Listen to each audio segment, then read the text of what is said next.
Dear ones, this meditation has been designed to help you heal the negative programs that have been seeded into your virgin subconscious mind. When you were a little one, you were innocent, you were fragile and new. It wasn't your fault that the people around you were mentally ill, were alcoholics, were unkind, were uncruel. It's not your fault. They labeled you, mocked you, minimized you, compared you to others. It's not your fault. Perhaps they blamed you for all of their problems. It's not your fault. They had affairs or were depressed. It's not your fault that their parents were alcoholics, neglectful, cruel, abandoned them. You are not responsible for your parents' pain. You were never responsible for your parents' pain. In this meditation, we will be addressing some of these ideas. And as you get quiet and settle in, your mind will begin to accept these new ideas. The more you listen to these meditations, the quicker you heal. It will take a minimum of 6 weeks of programming or reprogramming the mind before your subconscious mind will begin to accept and also begin running from these new programs and these new ideas. Dear one, find a comfortable place to sit or to lie down.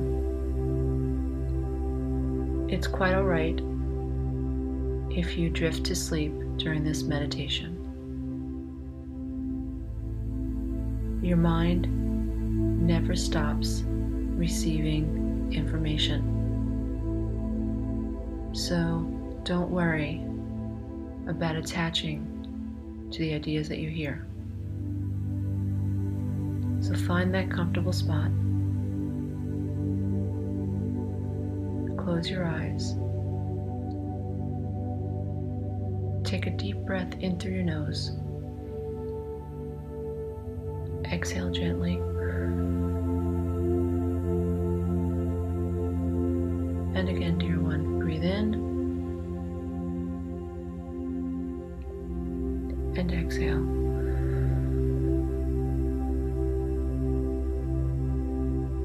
Bring your awareness into your body. Relax the muscles around your eyes. Relax your forehead. Relax the muscles around your mouth. Dear one, relax your shoulders. Let them sink, sink, sink, sink. Notice the rhythmic breathing. Notice the rhythms of your breathing. Observe how your chest rises and falls, all on its own, divine, magically tied to the earth and the moon.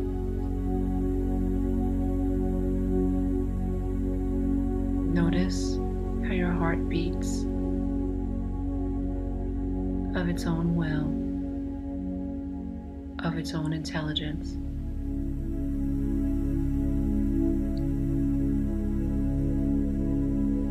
Know that your body is doing exactly what it needs to do to support you here on Earth, outside of your conscious awareness.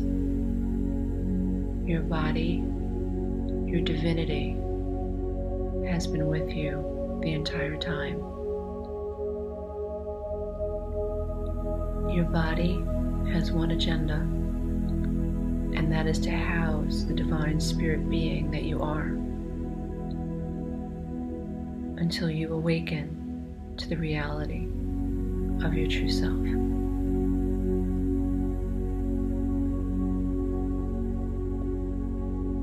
Dear one, we will now begin reprogramming the mind. As you listen to these new ideas,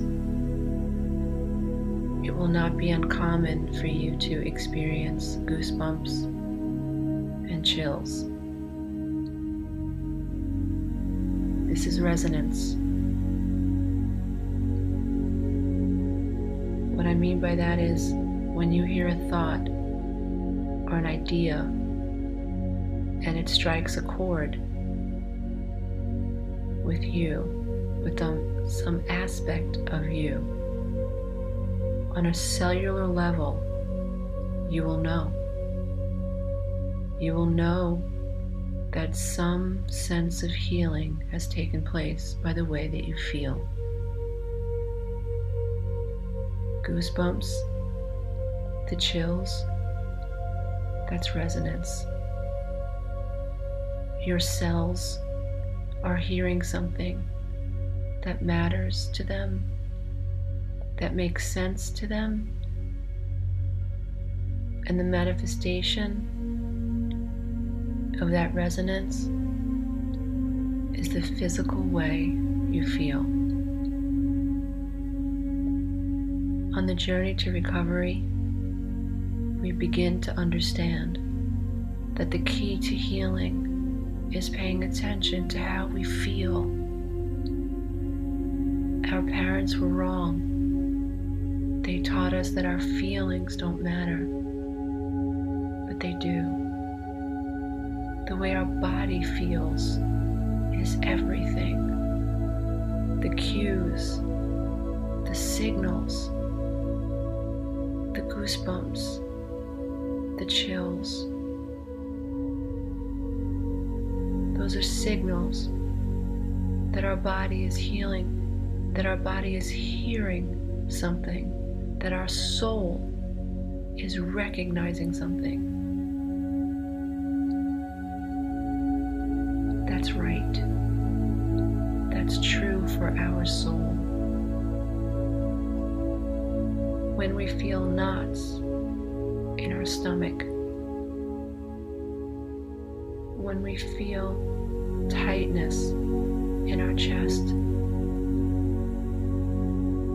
when we feel panic in our minds, when we feel stuck, when we experience brain fog, confusion, depression, nervousness,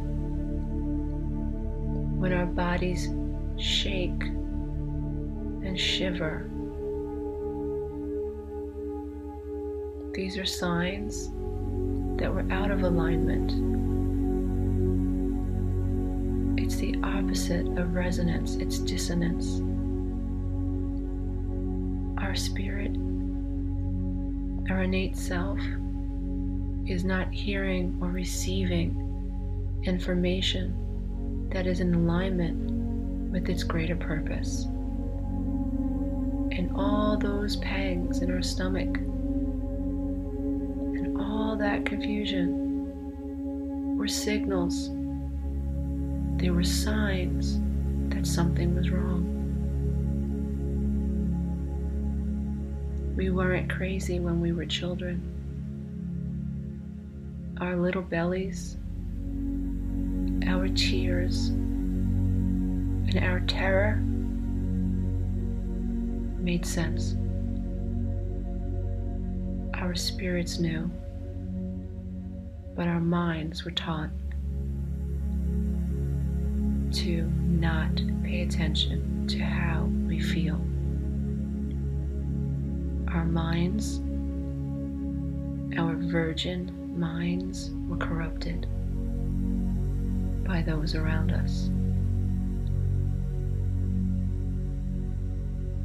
These teachings have not been created for the purpose of blaming those around us, but they have been created to help us make sense of why we have always felt the way we have felt. It is our divine right to come here, to question, to turn over every rock. We have the right to know what happened to us and why. We have the right to know why we are codependent. We have the right to know why we attract narcissistic people,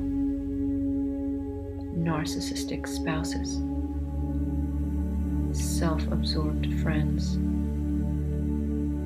We have a right to understand our depression, our anxiety,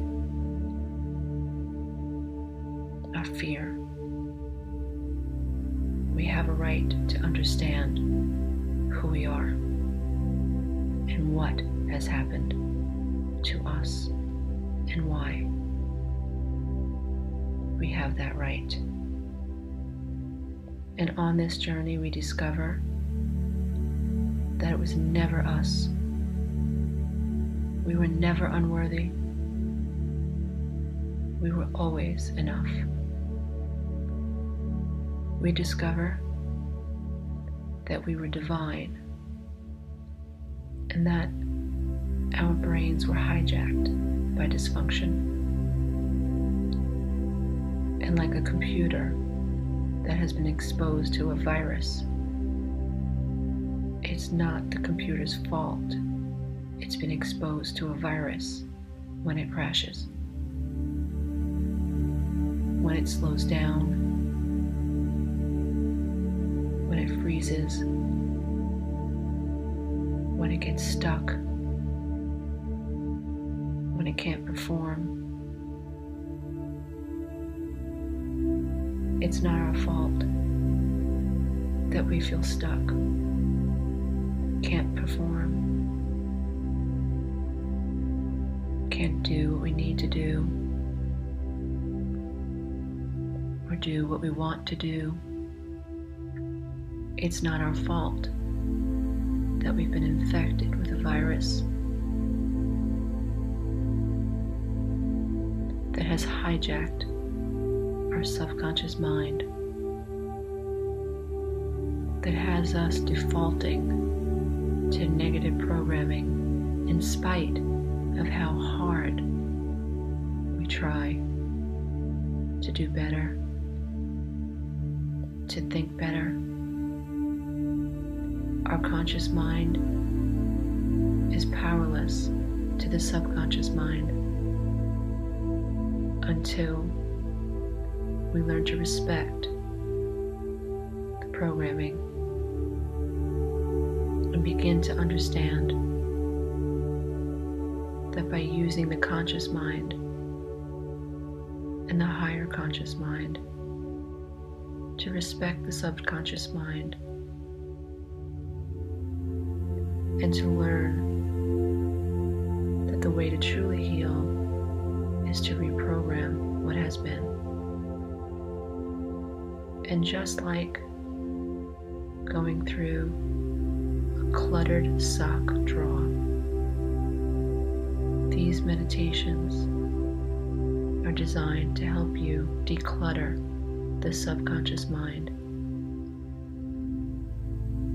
They are designed to slow your conscious mind down. They are designed to create clearer pathways to your true divine self. Dear one, your spirit is listening. Your spirit can hear you. Your spirit can hear these words. And through the calmness of mind, through calming the mind, the mental chatter, the higher self has the ability to help you organize a new way of thought. When the mind begins to understand what's wrong, it has the ability to think different thoughts. But what's wrong needs to be objectified.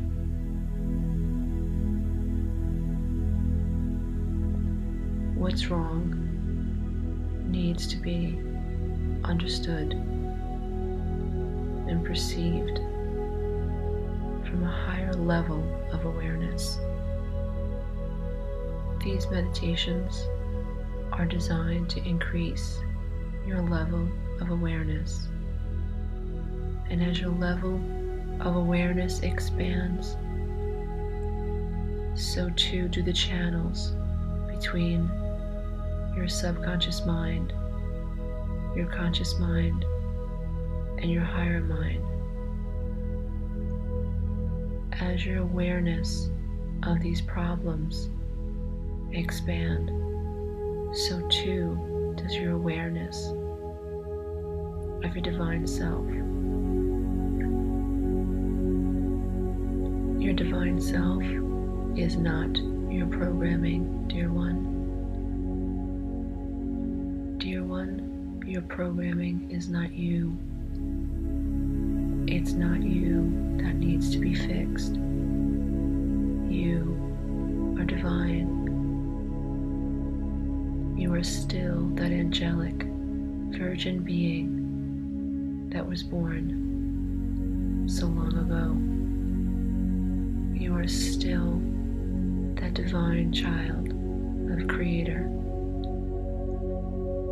You are still that innocent being, regardless of what has been, and I mean regardless of what you have done, what you have thought, and what you have ever done or ever thought up until now. You are still that innocent, virgin, holy, divine being. The only thing that separates you from merging and integrating with this divine being is the programming. Dear one, it is not your fault that you craved a connection to the beings you loved when you were young and powerless. You could have never known that the need to feel seen and connected to mother, to father, to family, to siblings,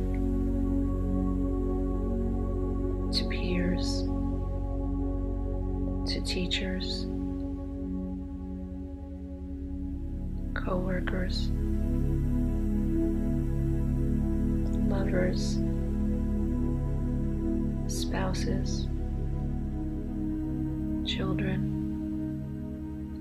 You could have never known that your inability to connect to others was not a reflection of your unworthiness. Instead, this inability to feel connected to others was caused by the inability of those around us to connect to themselves, and because those we loved, and specifically our parents, were unable to connect to themselves, they failed to be able to connect to us. And because they failed to connect to us, we were unable to connect to our own divinity. Because we were never taught that we were enough, we have been seeking a sense of validation our entire lives. That's not our fault. It is right to seek validation when you were a child, because it is right to receive validation when you are a child. A child is not wrong or bad for craving the validation of mother and father. It is psychologically correct and proper to seek and to want and to need to receive validation and a sense of worthiness and a sense of belonging by mother and father. It is never the child that is inappropriate. Our need to feel connected to others is not inappropriate. We cannot change the past, but we can change our perception of the past. We can learn to understand and appreciate what went wrong. We can learn and appreciate that we were always worthy, that we were always enough, even if our parents taught us to believe we were not.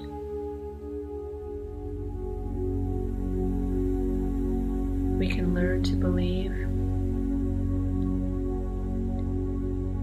that in order to heal, we must learn to believe that we are enough. And when we learn to believe that we are enough, we heal. When we learn to believe we are enough, we connect to the divine self. When we learn to believe we are enough, we connect to the divine self. When we learn to believe we are enough, we have found self. When we learn to believe that we are enough, we no longer seek validation from others because we have found the key to feeling validated on an innate level. When we learn to believe we are enough, we no longer crave attention from negative others. When we learn to believe that we are enough, we learn to believe we have nothing to defend. When we learn to believe we are enough, we learn to understand we have nothing to prove. When we learn to believe that we are enough, how other people see us becomes irrelevant. When we learn to believe that we are enough, how other people see us is irrelevant. When we learn to believe that who we are is enough, even when other people treat us like we are not enough, we know that is their perception that is corrupt. We are enough. When we learn to believe that we are enough, we integrate, we soften. Our anxiety begins to wane. When we learn to believe we are enough, we begin to feel light in our bodies. When we learn to believe that we are enough, we begin to see the world in a whole new way. When we begin to believe that we are enough, anger begins to melt like butter on a hot stove. When we learn to believe that we are enough, we no longer care what others think of us. We are transparent. We are real. We say what we mean. We mean what we say. When we know we are enough, we fall in love with the divine self. We feel connected to the spirit world, to the ethereal world, to the quantum world. When we learn to believe that we are enough, we understand that for so long we were asleep. When we learn to believe that we are enough, life begins to manifest abundance. When we learn to love the self, we experience harmony within the self, within the mind, within the body, within every cell of our being. When we learn to love the self, we begin to experience harmony outside of the self. When we learn to see the self, appreciate the self, have compassion for the innocent, virgin being that was brainwashed so long ago, it is then we begin to see others as they truly are. When we learn to believe that we are enough,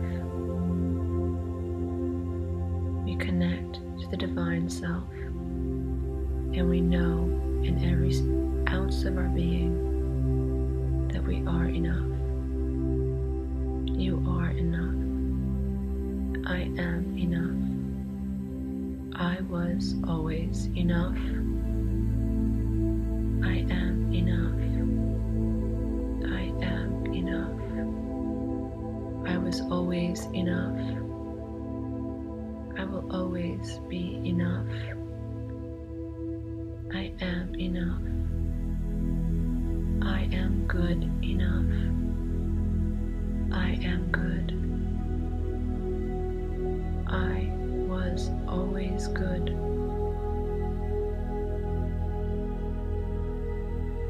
Dear ones, if you have fallen asleep, you may stay asleep.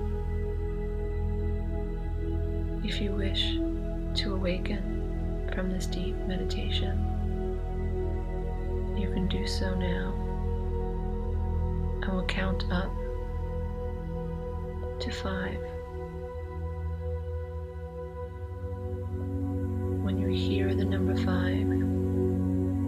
you will be awake. You will feel free. You will feel light in your body, more integrated, more clear-minded. Milk the experience for as long as you can. Breathe slowly. 1. Wiggle your feet. 2. Feel your legs. 3. Wiggle your fingers. 4. Become aware of the sounds around you. 5. Open your eyes, dear one. Today is the first day of your new life. Namaste.